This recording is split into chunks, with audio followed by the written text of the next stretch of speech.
Hi, it's me。今天是礼拜六，然后现在是午餐的时间。没有带表，我还在漏看表干什么 ？OK， 现在是个午餐的时间，那所以我接下来想一下，我今天午餐要吃什么。那反正自己一个人，所以午餐呢，我觉得有相对的简单一点。然后等一下可能简单的煮一碗面，然后但是除了吃面之外，还是要搭配一些饮食，所以要加一些蔬菜。那我前几天买了一个小菠菜，但是本来刚才想小菠菜要怎么料理，所以本来刚开始的时候呢，我在思考说，小菠菜我是不是加沙茶下去做？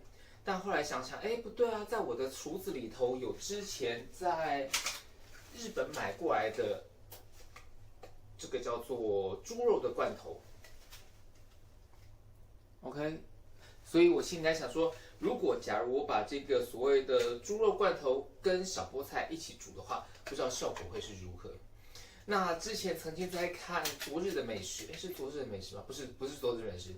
之前我在看某一个日本的一个料理节目啊，我忘记了，我到时候要找一下。我在看日本的一个料理节目的时候呢，其实要提到，假如今天要用所谓的这种罐头来去做，要让它好吃的话，你必须要做一件事情，就是要重新的炒过。你不可以直接把这个罐头拿来跟蔬菜搞在一起。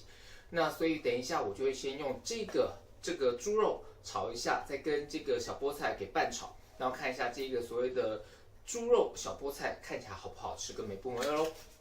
这个就是我刚刚所提到的那个日本的猪肉罐头。这个呢，就是我刚刚已经先把那个根部清理完毕的小菠菜，待会儿就来看一下这两个混合在一起之后，它的整个效果口感如何。首先开火，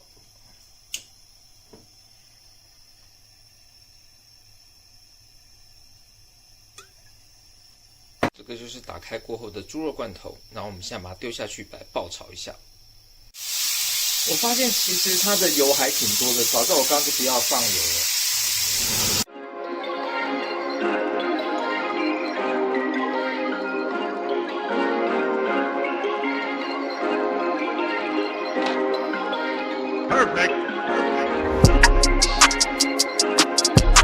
我自己的习惯，每次加菠菜我都习惯再加一些料理米酒在里面。